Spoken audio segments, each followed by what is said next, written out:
Assalamualaikum warahmatullahi wabarakatuh. Kembali di channel saya Wali Ibnu Ardaya. Saya itu beberapa kali ada pertanyaan tentang bagaimana cara mengempukkan kaki-kaki espas gitu loh. Dan kali ini karena sudah saya singgung, jadi ini pemiliknya itu Om Anto. Ini keras ya, yes umumnya espas ya. Dan Om Anto itu pernah di Bogor waktu itu mengendarai mobil saya dengan teman-temannya. Iya katanya Om, empuk ya, empuk ya. Padahal gue tak ceper ya, tapi bilangnya empuk. Bilangnya Om Anto empuk, bilangnya temennya yang ada di Bogor juga empuk. Nah di espas yang standaran ya normalnya seperti ini tidak ada kendala karena kaki-kaki kondisinya normal, sudah direbil. Ini karena saya yang mengerjakan, bukan saya, tak suruh ke tukang kaki-kaki, jadi direbil dan rebilnya masih kondisi menurut saya utuh, tidak ada yang kocrak, terpantau ban juga tidak ada yang makan sebelah. Tapi kendalanya keras. Gimana caranya? Katanya pengen seperti milik saya, tapi saya tidak yang bisa memastikan 100% sama dengan milik saya karena pertama milik saya sudah saya ceper, sudah saya custom, shock breakernya juga sudah saya ganti cartridge. Nah ini menurut saya shock breakernya masih normal yang model apa namanya itu, seal oli, iya yang seal oli, jadi masih bawaan pabrik itu. Dan sebenarnya bisa disetel agak empuk, tapi tetap saja walaupun shock breaker itu kan hanya meredam kejut. Untuk ayunannya sebenarnya kan kinerjanya ya ada di per. Nah karena beberapa kali saya ya membongkar espas itu ternyata ada perbedaan espas yang tipe ini dengan espas milik saya, tipe ZL Extra. Yang paling kentara pernya ini copotan milik saya. Nah itu nanti saya comparekan di sana. Intinya yang ini lebih diameternya besi itu lebih kecil, kayak kelingking dengan telunjuk itu kan lebih kecil kan. Nah dengan lebih kecil harusnya ini lebih empuk daripada yang terpasang. Nah untuk mengobati penasaran apakah benar, nah ini Om Anto mbok iso ora ya di rada empuk nih, kemungkinan bisa, tapi ini coba-coba dahulu karena belum tahu, saya belum pernah nyoba per ini dipasang di generasi yang ini mangkokannya per itu menghadap ke bawah, bukan yang menghadap ke atas seperti milik saya. Jadi bentuknya cekung gini. Jadi kalau nggak salah sowa, kalau nggak salah ya. Kalau milik saya kayak berapa kebalikannya. Nah itulah. Nah karena penasaran itu saya pengen nyoba pasang ini di espasnya Om Anto. Ya nanti untuk testimoninya semoga aja masih bisa kita coba di jalan. Kurang lebihnya seperti itu. Untuk mengantar langsung kita eksekusi. Alat yang digunakan seperti biasa, dongkrak 1, dongkrak 2 beserta ini, terus ini seperangkat kunci shock, terus ini baut-baut, terus ini tracker bikinan saya, terus kita akan gunakan bantuan impact saja biar cepet. Nah dan seperti itu kita langsung eksekusi ke mobilnya Om Anto. Langkah pertama apa? Kita akan membongkar bannya terlebih dahulu.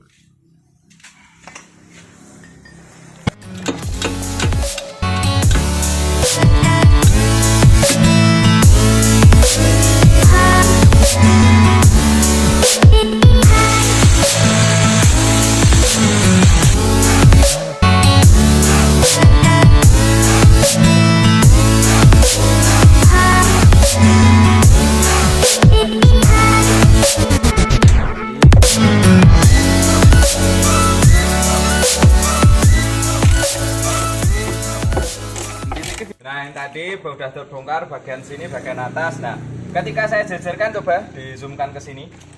Tuh, itu kelihatan enggak menurut dulur-dulur? Ini yang terpasang itu kan diameternya lebih besar daripada ini.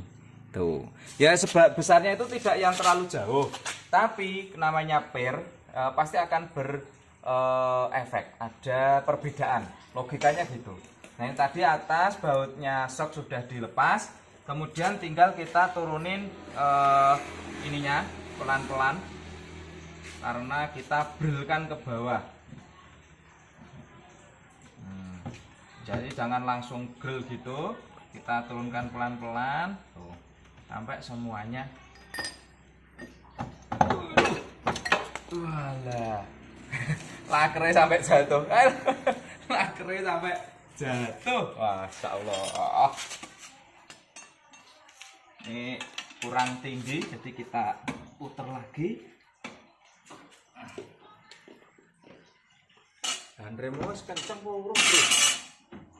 Tadi lebok kayak gigi oh. Nah ya ini pecah. Nah nih coba kita cermati lagi perbedaan secara pasti. Baik lagi ya buat menganukan perbedaan. Kalau tinggi itu kemungkinan tidak ada perbedaan. Oh ada, ternyata ini lebih tinggi sedikit. Ini coba kita samakan letaknya. Nah ini letaknya seperti ini. Jadi ini ternyata lebih tinggi sedikit untuk tipe ZL. Ini ZL 9. Dan Usut punya Usut, ternyata ini kok stoppernya nggak ada ya. Stoppernya nggak ada lur. Salah, padahal ini saya hanya ada stopper 2. Stopper karet toh? Iya. Pernah tuh? Wah, nah ini piye iki kok? Ini karena kalau nggak dikasih stopper pasti jagani ngaduk kur jagani. Karena nggak tahu nanti ngaduk atau enggaknya itu belum ketahuan. Tapi kalau ini sama tinggi nggak ya? Kalau sama tinggi nanti dipasang aja. Ya, jaluk dianu sidik iki. Sidik. Nah, nanti kita menggunakan stopper ini aja karena takut kalau mentok. Jadi, udah seperti itu. Kita pasang lagi seperti ini. Ini menggunakan stopper yang hitam, tapi menurut saya ketebelan ini. Jadi penting ini dibagi 2 saja. Kita akan pisau terlebih dahulu.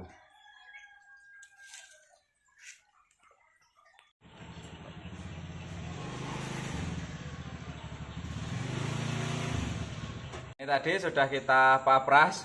Tadi yang satu nggak bentuk, ini buat cadangan, ini buat cadangan. Nah kita pakai yang tipis ini aja. Jadi kalau versi saya stopper itu memang harus ditipiskan untuk espas itu. Jangan yang masih ada, kan yang stopper asli kan tuh seperti ini kan, gini terus ada gini terus numpuk lagi kan. Kalau saya yang penting ada karetnya atau ada stoppernya. Jadi memang wajib harus dikurangi. Kalau versi saya loh ya. Tapi ya monggo saja dulur-dulur sesuaikan kebutuhan dan pengalaman masing-masing. Nah untuk iya dong. Ndi? Iki sing Gusti Allah. Yo ora iki sing dhuwur kok nggonku sik ireng ora dipasang. Wae wingi ngumbah wae kok kosoki. Hampir yang punya mobil lupa itu. Nah ini kita akan men-tracker dahulu. Nah cara trackernya ini emang dipasang seperti truknya kayak gini. Nah kalau sudah kita dongkrak, kita tekan.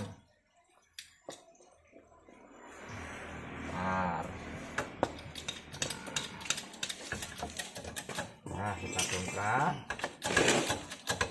sampai bodi sudah mentok.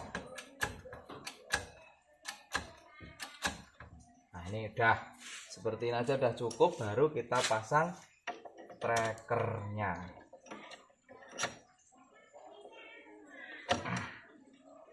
Waduh, ini kok kayaknya bautnya kepanjangan. Ini pakai baut yang pendek. Nah ini loh karakter dari beberapa pir yang saya miliki, saya pernah bongkar, mengharuskan bereksperimen itu ternyata baut itu memang harus sedia beberapa. Nah ini tadi udah terpasang 2, kelihatan no? Nah ini terpasang 2. Nah kalau sudah di tracker seperti ini, baru kita lepas lagi, kita turunkan. Nah baru kita tarik. Aduh, boteran.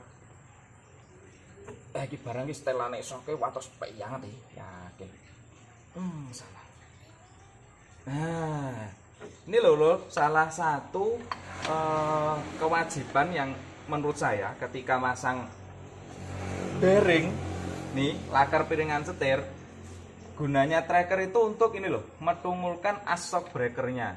Jadi ketika kita pasang ke apa itu namanya itu support shock, itu posisi bener-bener seperti ini, bisa trep, tidak ada. Biasanya yang sering terjadi posisi ini lebih, nah seperti ini. Ketika ini naik, dia nggak posisinya pas di sini. Akhirnya berakibat dia tidak pas dengan ini, dengan mangkokan atas atau support shocknya. Kan kena dulu flash. Flash. Nah ini saya lepas support shocknya, baru kita pasang terlebih dahulu. Pause. Nah ini aja ketika saya tarik dengan bantuan baut terpasang itu lebih ada sisa. Makanya ketika masang seperti ini saya itu sangat-sangat mewajibkan harus menggunakan tracker ataupun kawat. Kalau tidak punya tracker, kawat pun tidak masalah, bisa. Dan sangat terbantukan. Nah, video menggunakan kawat itu ada di kayaknya awal-awal saya posting video 2020-an paling 2019 atau 2020 itu. Terus saya masih menggunakan kawat waktu itu. Nah, kalau sudah seperti ini baru enak kita pasang ke rumahannya ini. Nah, kalau sudah seperti ini baru enak. Jangan tanpa menggunakan bantuan tracker. Rumahmu pas no? Pas dong. Mampir nih. Bikin wis terdewe tok. Nah, kalau sudah seperti ini, kita pokoknya dongkrak sampai mentoknya. Nah, ini udah sampai mentok. Tinggal ngelepas tracker.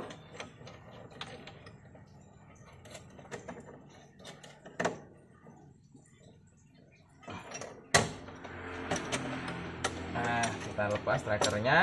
Kita kencengi bagian atas, pasang roda, selesai. Nah, kalau melihat sekilas sini anggot anu pas di sini. Nah, kalau melihat sekilas ini pasti lebih rendah depan nanti. Di awal video tadi kan disertakan toh ketika mau parkir tingginya segitu. Nah, coba nanti ketika ini sudah dipasang kira-kira berapa. Kalau kemarin tidak salah ingat pokoknya 5 jari ya. Saya beberapa kali ngece, mantok masalahnya. Ki opo mobil cah nom sakmene ya gituin. Enggak apa-apa. Ini kita langsung kencengi baut yang bagian atas. Nah, kalau sudah seperti itu kan lebih enak kalau sudah tertrep ke atas gitu.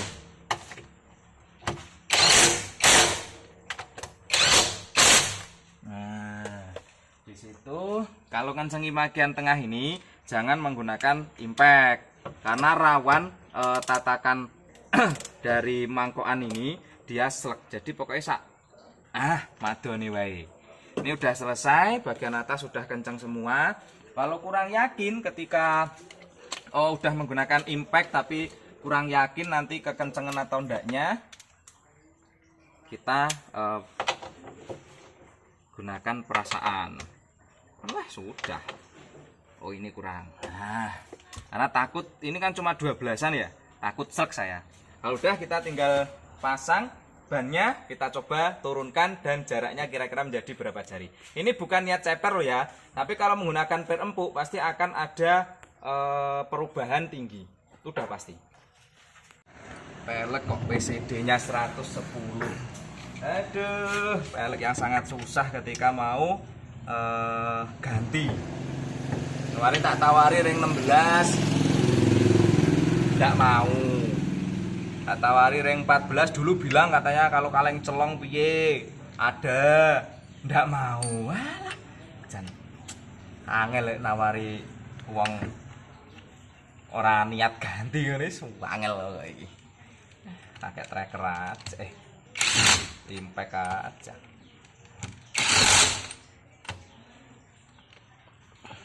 Yuk.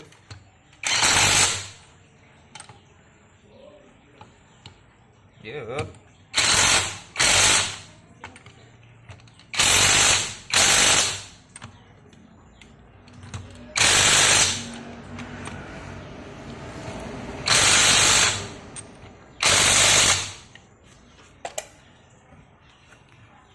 habis ini kita turunkan. Ya kemarin 5 jari itu longgar, kalau ini 5 jari mepet ini, nyenggol. Kalau kemarin tuh longgar-longgar. Coba saya duduki ya.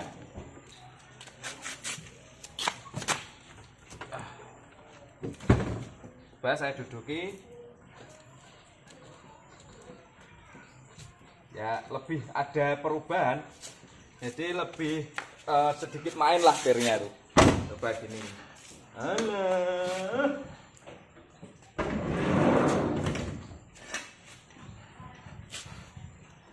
Ini sih lebih main lah menurutku. Menurutku loh. Ini belum buat jalan ini. Coba pokoknya testingnya kita nanti sambil jalan. Ini saya kerjakan bagian samping, tapi tidak usah saya videokan ya. Langsung nanti ke finishing saja. Tadi baru pindah ke sini, padahal mau saya tutup. Ternyata buat pembuktian ini 6 jari loh. Nah yang sana tadi ini saya mepet. Nah, jadi ada penurunan kurang lebih 2 cm dari standarnya. Nah itulah perbedaan pirnya ZL Extra 2004 dengan ZX9.